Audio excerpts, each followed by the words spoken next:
In Redemption Gulch, the dust and the judgment were the same thing. A fine, gritty powder that got in your eyes and on your soul. In 1881, the whispers were thicker than the dust, and they were all about me, Clara Winthrop, the doctor's daughter from Boston. Hands too clean, mind too sharp for a place like this. But the whispers weren't just about me, they were about him. The Apache they called the Giant. A man whose silence could stop a bar fight and whose eyes held sunsets I'd only ever dreamed of. This isn't a story about cowboys and Indians. It's about the chasm between two worlds and the foolish, dangerous bridge I tried to build across it. I came to Redemption Gulch not in a blaze of glory, but in a quiet surrender, fleeing Boston, where a woman with an opinion was a problem to be solved, usually with a husband. My father, Dr. Alistair Winthrop, brought his failing lungs and his stubborn daughter to the edge of the map, praying the dry air would buy him a few more years. He opened a clinic. I became his nurse, his surgeon, his shadow. The town was held together by two things, desperation and whiskey, and it was owned by one man, Silas Kane, a rancher with an empire of dirt and an ambition that could swallow the sky. He had a politician's smile that never ever reached his eyes. From the day we arrived, he made his intentions known. Gifts for my father, wine from France. But his eyes were always on me. He looked at me the way he looked at a prize mare or a new plot of land. Something to be acquired, something to own. The town didn't know what to make of me. I read books. I didn't giggle and blush. I spoke my mind. I was an oddity. But they needed my hands.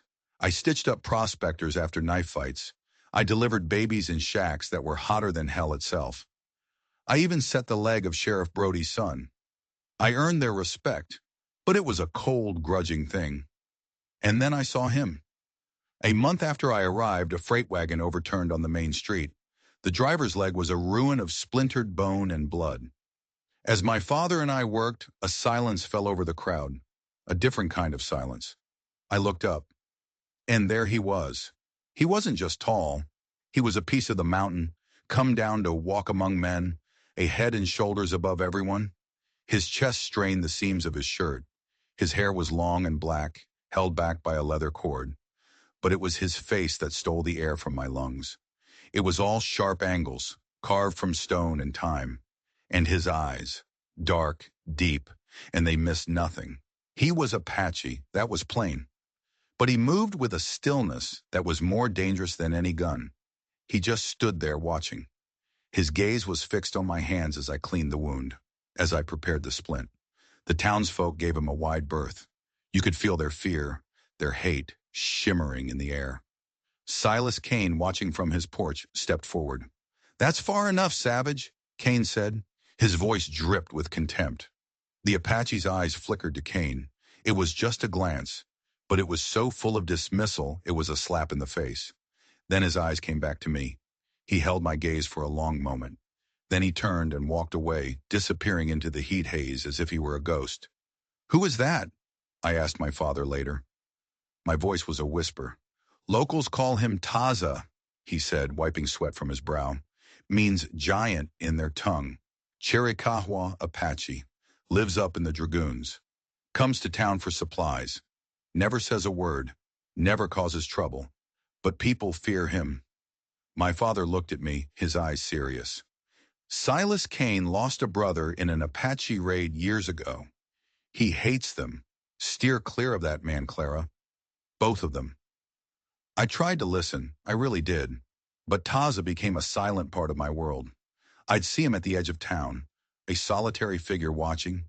I saw him in the general store, trading a perfect fox pelt for flour and salt. He never spoke. He just pointed. The owner, Elias Schmidt, scurried to serve him. A silent, tense dance between two worlds. I watched his hands. They were huge, calloused, but they moved with a strange grace. All the while, Silas Kane's world was closing in on me. His visits became more frequent. His compliments felt like chains. He spoke of his plans for the town, for the territory, for me. "A delicate flower like you shouldn't be wrestling with this wasteland," he'd say. "You belong in a proper home, my home." He wasn't offering me a life. He was offering me a gilded cage. The more he pushed, the more I found myself looking to the mountains, to the silent man who was everything Cain wanted to crush. Wild, free, untamed. I didn't know it then. I couldn't have known. But the weight of Taza's silence was nothing. Nothing compared to the weight of the words he would one day speak. And those words would change everything. The summer got hotter, baking the very soul of the land. And with the heat came sickness, scarlet fever. It ripped through the miners' camps and then clawed its way into town. It took the children first. For 2 weeks, my father and I were ghosts, moving from one dark, grieving home to another. Our medicines felt like prayers against a hurricane. We lost 3 children. The church bell tolled, each clang a hammer blow to the town's heart. One evening, I was leaving the Miller house. Their little boy had finally, mercifully, turned a corner. A figure stood in my path. It was a boy no older than 10. Apache. His face was a mess of dust and tears. He spoke in a panicked rush of words I didn't understand, pointing back toward the mountains. I didn't need to understand his words. I understood his terror. And then another shadow detached itself from the twilight. It was Taza. He wasn't the silent watcher anymore. He moved with a swift, commanding purpose. He stood in front of me, so large he blocked out the last of the dying light. "My sister's son," he said. It was the first time I'd heard his voice. It wasn't what I expected. It was a deep, resonant rumble, like stones shifting in a riverbed. And his English was perfect, precise, startlingly clear. "He has the burning sickness," he went on. "The shaman's prayers do nothing. His mother is afraid." The people on the street had stopped. They were watching. I could feel their eyes on my back, a mix of fear and judgment. I was at a line, and they were all waiting to see if I would cross it. To them, helping an Apache was the same as treason. "I'm a doctor's daughter, not a miracle worker," I said. My voice was surprisingly steady. "I can try, but I make no promises." "Trying is more than the spirits have offered," he replied. His eyes were intense, searching my face. I don't know what he was looking for. Pity, revulsion, courage. "I will pay," he said. "I don't want your money," I said, meeting his gaze. "I want you to understand. What I have might not be enough." He gave a single sharp nod. He turned and spoke to the boy in their tongue. The sound was soft, reassuring. Then he looked back at me. "My horse is here. We must go now. The fever is high." I didn't hesitate. I ran to my father's surgery, grabbing my medical bag, stuffing it with laudanum, quinine, clean cloths. My father stood in the doorway, his face a mask of worry. "Clara, this is foolish," he whispered. "These people, they are not our people. If that child dies in your care—" "Then he dies," I cut him off, my voice sharp. "But if I don't go, he dies for certain. Isn't that what you taught me? Sickness doesn't care about the color of a man's skin." He sighed. It was the sound of a man who knew he'd lost an argument the day he decided to raise a daughter with a mind of her own. He handed me a canteen. "Be careful." The ride into the Dragoon Mountains was like riding into another world. Taza rode a powerful buckskin, moving with the easy grace of a man who was born in a saddle. I rode behind him, my hands resting on his broad shoulders. Redemption Gulch, with its petty judgments and its dusty streets, fell away behind us. We were swallowed by a world of rock and cactus, lit by the ghostly glow of the moon. We rode in silence. The only sound was the beat of hooves and the whisper of the night wind. His people were in a small, sheltered canyon, a place the earth itself seemed to be hiding. There were maybe 30 of them. Their faces, lit by the flickering fire, were masks of fear and distrust as I, the white woman, was led into their camp. The sick child was in a small brush shelter called a wickiup. His mother, a woman with grief-hollowed eyes, looked at me with pure hatred. But Taza spoke to her, his voice firm but gentle, and she stepped aside. The boy was on fire, his skin flushed with the rash, his breathing ragged. I worked for hours, forcing sips of willow bark tea and water between his lips, sponging his small body with cool claws. Taza never left my side. He translated my questions, held the boy when he thrashed, and watched my every move with an unnerving intensity. In the quiet moments we spoke, I asked him about his English. "A man of God found me after a raid," he said, his eyes on the fire. "My family was gone. He took me to a mission, taught me his words, his books. He wanted to save my soul." "And did he?" I asked softly. A sad, fleeting smile touched his lips. "He showed me a new world, but my soul was never lost.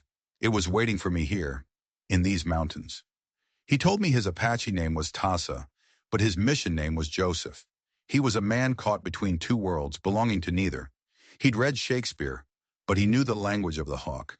He was a warrior, a leader to this small, broken band of people, and a scholar of a world that wanted him dead. For 3 days and 3 nights I stayed in that canyon. I fought that fever. On the third morning, it broke. The boy woke up, weak but clear-eyed, and asked for water. A wave of relief washed through the camp. His mother fell to her knees, clutching my hand, tears streaming down her face. Taza walked me to the edge of the canyon as the sun rose, painting the sky in shades of rose and gold. "You have a strong spirit, Clara Winthrop," he said, his voice low. "It is not a thing I have seen in your people." "And you have a gentle heart, Taza," I replied. "It is not what the people in town believe." He looked out at the vast wilderness. "They believe what they need to believe. It makes their world simple, black and white, good and evil. But the world is not simple." He turned to me. "It is the color of this sky, 1,000 shades mixed together. You can never find where one begins and the other ends." Before I left, he pressed a small beaded pouch into my hand. "So you remember the people of the canyon." "I won't forget," I promised, and as I rode back to Redemption Gulch, I knew something inside me had changed forever. I had gone into the mountains to fight a fever in a child's blood, but I came back with a different kind of fever in my own. My return was met with a silence colder than any winter wind. The whispers were gone. In their place was a wall of open hostility. By saving an Apache child, I had betrayed my own kind. Elias Schmidt, the store owner, suddenly couldn't get any more bandages. Martha Baker, whose baby I delivered just months ago, crossed the street to avoid me. The lines Taza had spoken of, black and white, good and evil, they had been drawn in the dust, and I had stepped right over them. Sheriff Brody, a man whose spine was on permanent loan to Silas Kane, paid my father a visit. He was polite, but his message was clear. "Folks are spooked, Doc," he said, twisting his hat. "They see Clara consorting with the savages. Stirs up bad memories. For her safety, it might be best if she kept to the clinic." It wasn't advice. It was a threat. But Silas Kane saw his opportunity. He showed up that evening, holding a bouquet of wildflowers that looked ridiculous in his meaty fist. "Clara," he began, his voice smooth as oil, "you have a charitable heart. I admire that. But your heart is leading you into danger." He stepped into our small parlor, his presence sucking all the air out of the room. "You need protection. This is a hard land for a woman alone, especially one who invites the wrong kind of attention." He set the flowers down and turned to me, his eyes gleaming with a sick sincerity. "Marry me," he said. "I can give you everything. A fine house, respect, security. The town will follow my lead. They'll forget all about this foolishness with the Apache. I'll make them." It was the devil's bargain. He was offering to calm the storm he himself was creating. He was offering me safety in exchange for my soul. "Thank you for the offer, Mr. Kane," I said, my voice cold. "But I am not in need of a protector, and I am not for sale." A flash of pure fury crossed his face before he masked it with that familiar smirk. "A spirited woman. I like that. But spirit doesn't stop a bullet, Clara, or a rope. Think about my offer. It won't stand forever." He left, and his threat hung in the air like poison. The pressure got worse. One of Kane's men, a brute named Frank, accidentally spooked my horse. A rock came through our window one night, wrapped in a note. It said, "Indian lover." My father's health began to fail. The stress was a weight on his already weak lungs. He'd sit for hours coughing, his eyes filled with fear for me. I started taking long walks at dusk, out in the desert. It was the only place I felt I could breathe. And that's where Taza found me. near some old mission ruins. He moved so silently, one moment I was alone, the next he was just there. The town is turning against you, he stated. It wasn't a question. They are afraid, and I said, not looking at him. And Silas Kane is feeding their fear. Kane is a snake who sheds his skin to fit the season, Taza said. I know his kind. He was quiet for a moment. My people are grateful. They ask about you. The boy Chato is strong again. He tells everyone the white medicine woman has magic. A small smile touched my lips. There's no magic, only science and luck. To them, they are the same thing, he replied. You should not be here. It is not safe. Nowhere is safe, I shot back, the frustration of the past weeks boiling over. In Boston, I was in a gilded cage. Here I'm an outcast. It seems a woman's only choice is which prison she'll accept. He stepped closer. I could feel the heat from his body. He reached out, his hand hovering near my arm. A gesture of comfort he couldn't quite complete. There is another choice, he said, his voice a whisper. But it is a hard path, a path between the worlds. Our secret meetings became my only sanity. He told me about the Apache ways, about the spirits of the mountains. I told him about Boston, about symphonies and museums, a world so alien to him it might as well have been the moon. We were two lonely, exiled souls finding a temporary home in the space between our worlds, but we weren't as secret as we thought. One evening, as I rode back, Frank, Kane's foreman, and two others blocked the trail. Evening, Miss Winthrop, Frank sneered, his teeth yellow in the moonlight. Out visiting your beau? My heart hammered in my chest. Let me pass. Mr. Kane doesn't like you wandering so far from home, he said, grabbing my horse's bridle. He's a jealous man, especially doesn't like his property being sniffed around by some reservation dog. And then a voice cut through the darkness. Low, lethal. Let her go. Taza stepped from behind a cluster of boulders. He held a long knife. In the moonlight, he looked like a spirit of vengeance. The three men, so brave with a woman, froze. Their bluster vanished. This ain't your business, Apache, Frank stammered, his hand inching toward his gun. She is my business, Taza said, each word a chip of ice. Touch her again, and your boss will be short a foreman. The menace in his voice was absolute. Frank and his men backed away, melting into the night. Taza turned to me, his face grim. The danger had passed, but a new, more complicated tension hung between us. He will not stop, Taza said. Kane will see this as a challenge. He will try to destroy me to possess you. What can we do? I asked, my voice trembling. He looked at me, and in his eyes I saw a storm, a battle between his instinct to protect me and the harsh reality of his world. For now, he said, you must be brave, and I must be wise. He escorted me to the edge of town, a silent guardian in the darkness. But we both knew this was just the beginning. Silas Kane had been defied, and he was a man who would win, no matter how much blood it cost. Silas Kane didn't strike back with a gun. He used a slower, crueler weapon. He began to starve us out. The freight company, which he conveniently owned, suddenly had trouble delivering my father's medical supplies. The general store was always out of the things we needed most. He was isolating us, turning the screw, trying to make his offer of marriage look like our only salvation. My father got weaker. The stress chewed at him. His coughing fits left him pale and breathless. He will break us, Clara, he whispered one night. He will not, I vowed, but I could feel my own strength fraying at the edges. The weight of it all was crushing me. The town's scorn, my father's decline, Kane's constant looming threat. My secret meetings with Taza were the only moments I felt alive. They were a dangerous medicine for my soul. One night the air was thick, promising a storm. The sky was a bruised purple. I met Taza at the ruins. He was more tense than I had ever seen him. The calm was gone, replaced by a restless, dangerous energy. Kane is moving against my people, he said, his voice tight.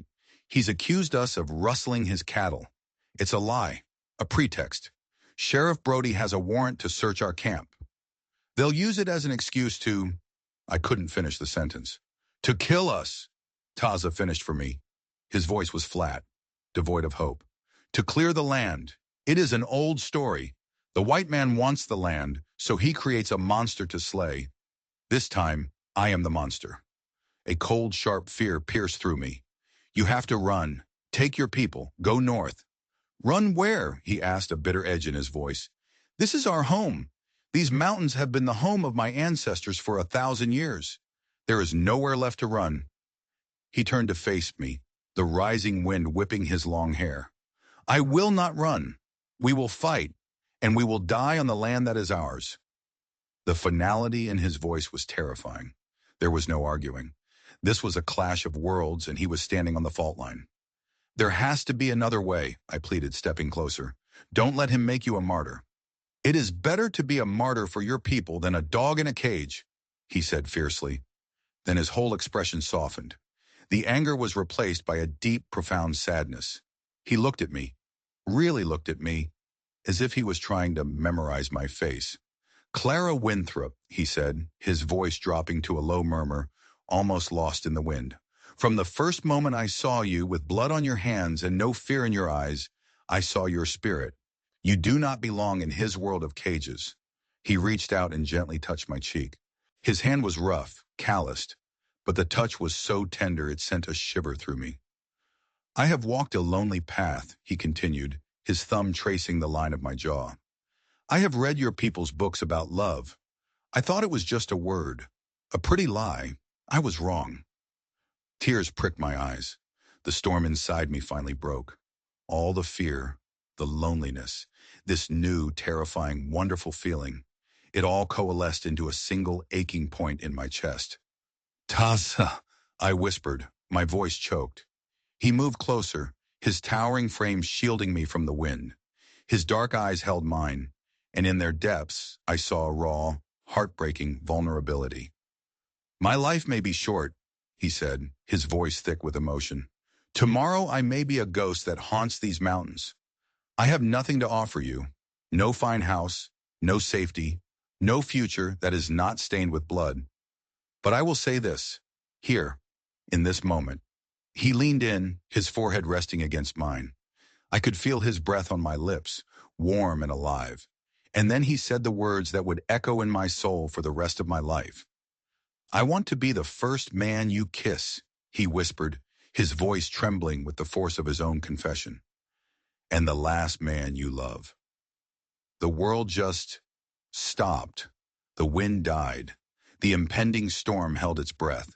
It was the most beautiful, tragic, perfect thing anyone had ever said to me. A promise and a eulogy, all at once. It asked for everything and offered nothing but the absolute truth of his heart. I didn't answer with words. I rose up on my toes, wrapped my arms around his neck, and pressed my lips to his. The kiss wasn't gentle, it was desperate. A collision of two worlds, fueled by borrowed time and the certainty of loss. It tasted of dust and wind and a deep, aching sorrow. A kiss of firsts and lasts, of hellos and goodbyes. In that one moment, I wasn't the doctor's daughter, and he wasn't the feared Apache warrior. We were just a man and a woman, clinging to each other on the edge of an abyss. When we finally broke apart, breathless and shaking, the first drops of rain began to fall. Cold as tears on our hot skin. He gave my hand one last, desperate squeeze. Then he turned and vanished into the darkness, leaving me alone with the echo of his words and the taste of his kiss on my lips. He wanted to be the first and the last, and in that moment I knew with a terrifying certainty that he would be. The storm that night was biblical. It felt like the sky itself was grieving for what was about to happen. The next morning, Sheriff Brody and a dozen deputized men, all of them on Kane's payroll, rode out toward the Dragoons. They weren't going to serve a warrant. They were going on a hunt. I was frantic, pacing our small house like a caged animal. I had to do something. I couldn't let Taza die for a lie. My first instinct was to confront Kane, but I knew it was useless. I needed proof. The charge was cattle rustling. Kane claimed a dozen head were driven off his north pasture, the tracks leading straight toward the mountains. It was too neat, too perfect. Kane wasn't a man who did his own dirty work. He'd have used his men, like Frank, but I needed someone else. Someone on the inside with a flicker of a conscience. My mind landed on a name, Deputy Miller. Robert Miller was a young man, barely 20. I'd set his arm once after a saloon brawl. I'd seen the shame in his eyes when Brody gave orders that came straight from Kane. He was the weak link. I found him at the stables. He looked tired and conflicted. "Deputy," I said, my voice low and urgent, "I know what Kane is doing, and I think you do too. Those cattle weren't rustled by Taza." He looked away, his jaw tight. "I don't know what you're talking about. I have my orders." "Orders to kill innocent people?" I pressed. "I know you're not like the others, Robert. That cattle trail. Kane's a clever monster. He wouldn't just kill the cattle to fake a crime. That's a waste of money. He would have moved them, hidden them somewhere. Am I wrong?" He finally met my gaze. I saw the truth in his eyes. He was trapped. "Even if I knew," he whispered, "telling you would be a death sentence." "Is your silence worth the lives of women and children?" I asked, "because that's who Brody's posse will find in that canyon." He wavered. I saw it. "Help me, Robert. Help me find the truth." He let out a long, shaky breath. "There's an old abandoned box canyon north of here," he said so quietly I had to lean in. "They call it Devil's Jaw. Kane uses it sometimes. Frank and a couple others drove a small herd up there 2 nights ago, just before the storm. It was the key, the proof." "Thank you," I breathed, my heart soaring with a dangerous hope. But as I turned to leave, a new voice stopped me cold, oily and triumphant. "Well, well, what do we have here? A conspiracy." Silas Kane stepped out of the shadows. Behind him stood Frank and another of his thugs. Deputy Miller went white with terror. "It seems my deputy has a loose tongue," Kane purred, his eyes fixed on Miller. "And my intended has a penchant for meddling." He took a step toward me. "Did you really think it would be that easy, Clara? That you could unravel my plans with a few words to a spineless boy?" My blood ran cold. He had heard everything. "Frank," Kane said, never taking his eyes off me, "it appears Deputy Miller has had a tragic accident, resisted arrest while colluding with savages. A terrible loss." He smiled a chilling smile at me. "And as for you, my dear, you're coming with me. We're going for a ride. I think it's time you saw what happens to those who defy me. You'll have a front row seat for the extermination." Frank drew his pistol and clubbed Deputy Miller across the head. The young man crumpled without a sound. Before I could scream, Kane's other man grabbed me, his hand clamping over my mouth. "Don't fight it, Clara," Kane whispered in my ear. "The game is over. I've won." As they dragged me toward a horse, my mind was spinning. This wasn't just a frame-up, it was a purge. He wasn't just going to destroy Taza, he was going to make me watch. But then, as I looked at Kane's triumphant face, a sudden, terrible piece of the puzzle clicked into place, a twist so horrifying it made everything else seem small. I remembered Taza's story, the raid that killed his family. It happened 15 years ago, not far from here. It was that raid that drove the last of the Apache from the fertile lands in the valley, the very same valley that now formed the heart of Silas Kane's ranching empire. It was never just about the cattle. It was never just about me. This was the final act of a crime that began a generation ago. Kane wasn't just getting rid of a rival, he was silencing the last living witness to his own bloody rise to power. The ride to Devil's Jaw was a living nightmare. I was tied and thrown over a horse, with Kane riding beside me, gloating. He was so drunk on his own power, he confessed everything. "It was a masterstroke, you know," he said. 15 years ago, everyone thought it was just another Indian raid gone wrong. A settler family, the Stantons, wiped out. Tragic, but nobody asked who really benefited." He paused, looking at me for effect. "That land had the only year-round spring in the valley. The Apaches knew it, and I knew it. So I paid a few gunslingers, gave them some whiskey and a good story. The army came, drove the last of the Apache into the mountains, and I bravely claimed the abandoned land. The foundation of my empire, built on a lie and a little blood. The raid that orphaned Taza," I breathed, the horror of it sucking the air from my lungs. Cain laughed. That's the part I didn't count on. One of them got away. A boy. Heard some priest took him in. Never thought he'd be foolish enough to come back. When he showed up a year ago, I knew his very existence was a loose end. And Silas Cain doesn't leave loose ends. He had murdered Tassa's family, stolen his ancestral land, and now he was about to slaughter the last of Tassa's people. And I was just the excuse he needed. We reached Devil's Jaw. It was a narrow, desolate canyon. And just as Miller had said, a dozen of Cain's cattle were penned at the far end. The proof: useless, if we were all dead. Cain's plan was brutally simple. He'd leave me here, tied up. Frank and his men would ride to join the posse, claiming they'd found the rustled herd and that the Apache had taken me hostage. The posse, inflamed and righteous, would storm Taza's camp. Taza would be killed, his people slaughtered, and I would be rescued by a grieving but heroic Silas Cain. He would be the hero of Redemption Gulch. As his men tied me to a scrub oak, Cain leaned in close. You see, Clara, you will be mine. One way or another, you'll learn to forget him. He mounted his horse and rode off, leaving me alone in the dead silence. But the silence was my only hope. And then I heard it. A single soft bird call. The call of a canyon wren. A signal Taza had taught me. My heart leaped. I answered. My call a pathetic, wavering sound. A moment later, he dropped from a ledge above me as silently as a cat. Taza! His face was a thundercloud of fury. He sliced through my ropes with one fluid motion. I followed you, he growled. I saw them take you. Taza, it's a trap, I said, rubbing my raw wrists. The cattle are here. But there's more. I told him everything. Cain's confession, the raid, his family, the stolen land. As I spoke, his face transformed. The fury was replaced by a chilling, absolute stillness. The look in his eyes wasn't rage, it was a deep, ancient grief hardening into a terrible resolve. He was no longer just fighting for his people. He was fighting for the ghosts of his past. He will not reach the posse, Taza said. His voice was devoid of emotion, which was more terrifying than any shout. This ends today. Here. He pointed to the narrow entrance of the canyon. Their path back will bring them through here again. This is where we make our stand. We? I asked. You are part of this now, Clara Winthrop, he said, his eyes meeting mine. There was no going back. What happened next was a masterclass in guerrilla warfare. Taza knew every rock, every shadow. He had me help him roll boulders to the edge of the canyon walls, creating a potential rock slide.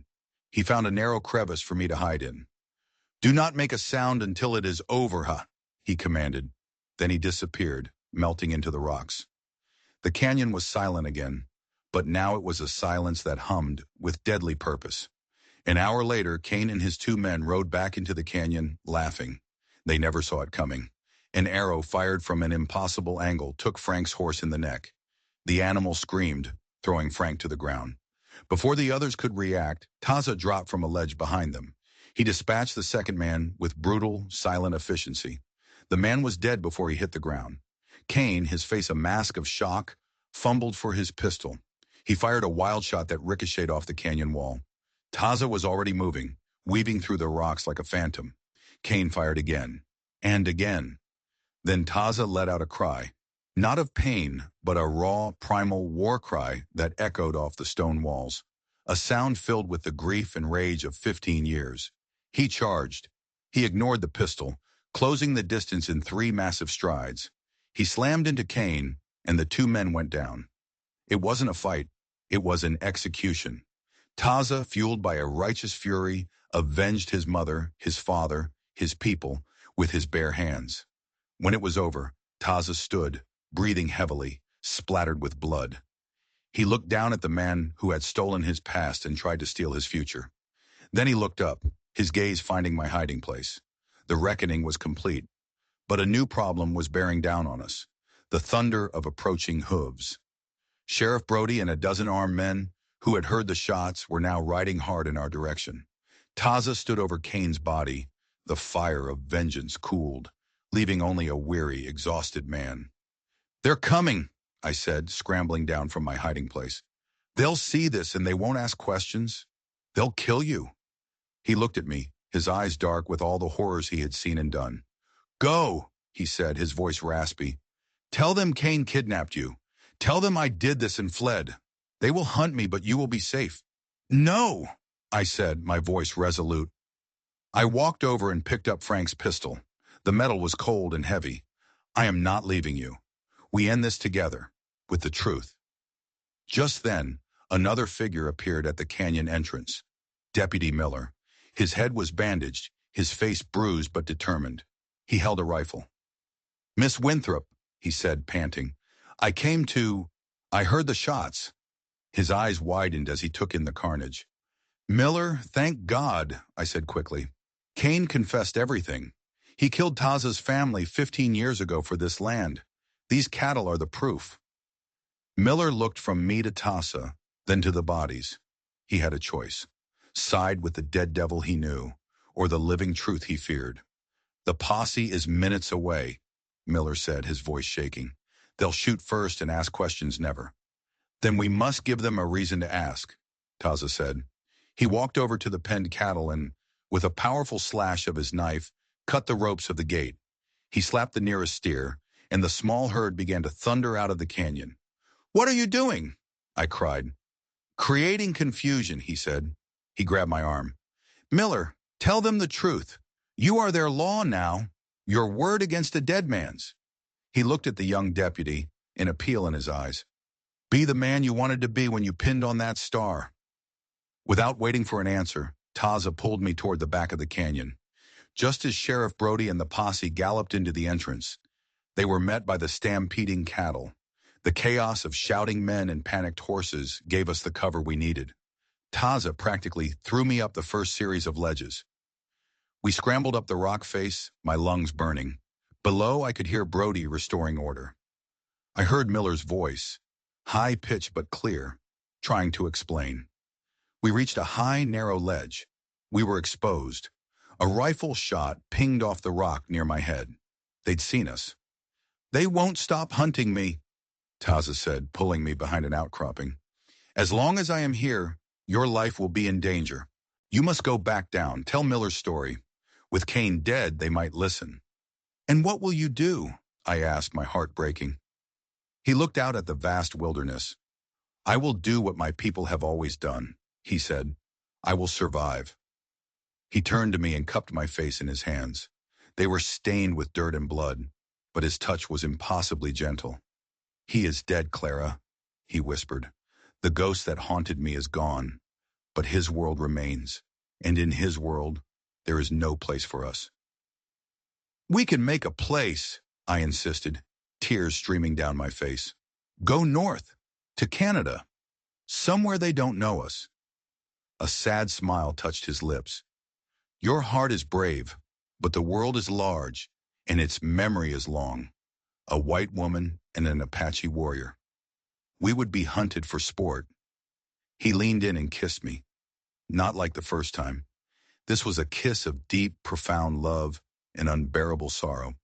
A kiss that sealed a promise and acknowledged a bitter truth. A kiss goodbye. "You said you wanted to be the first man I kissed." I sobbed against his chest. He held me tight. "And the last man you love," he finished, his voice thick with emotion. "Letting you go is my proof of that. Your life is worth more than my happiness." Another shot rang out, closer this time. "Go," he urged, gently pushing me away. "Live, Clara Winthrop. Live a long life. Live enough for both of us." He gave me one last searing look, a look I would carry with me for the rest of my days. Then he turned and began to climb, moving up the sheer rock face with an agility that defied belief. He didn't look back.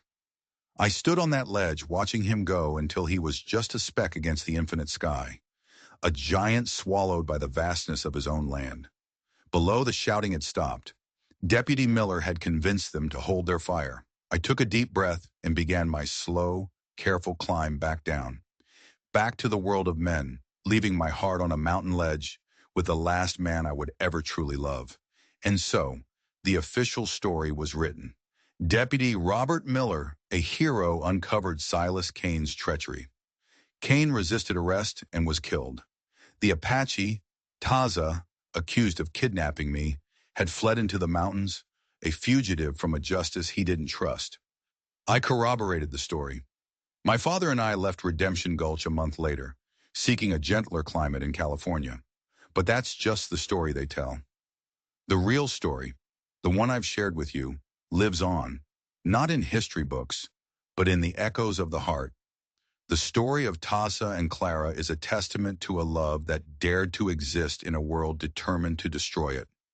It reminds us that sometimes the greatest act of love isn't about holding on. It's about letting go. The Wild West was full of legends, but the truest stories are the ones whispered on the wind. Stories of courage, sacrifice, and a love that was as vast and untamable as the land itself. If their story touched you, please give this video a thumbs up, share it with someone who appreciates tales of the forgotten West, and subscribe for more stories that bring history to life. What do you think happened to Taza? Let me know in the comments below.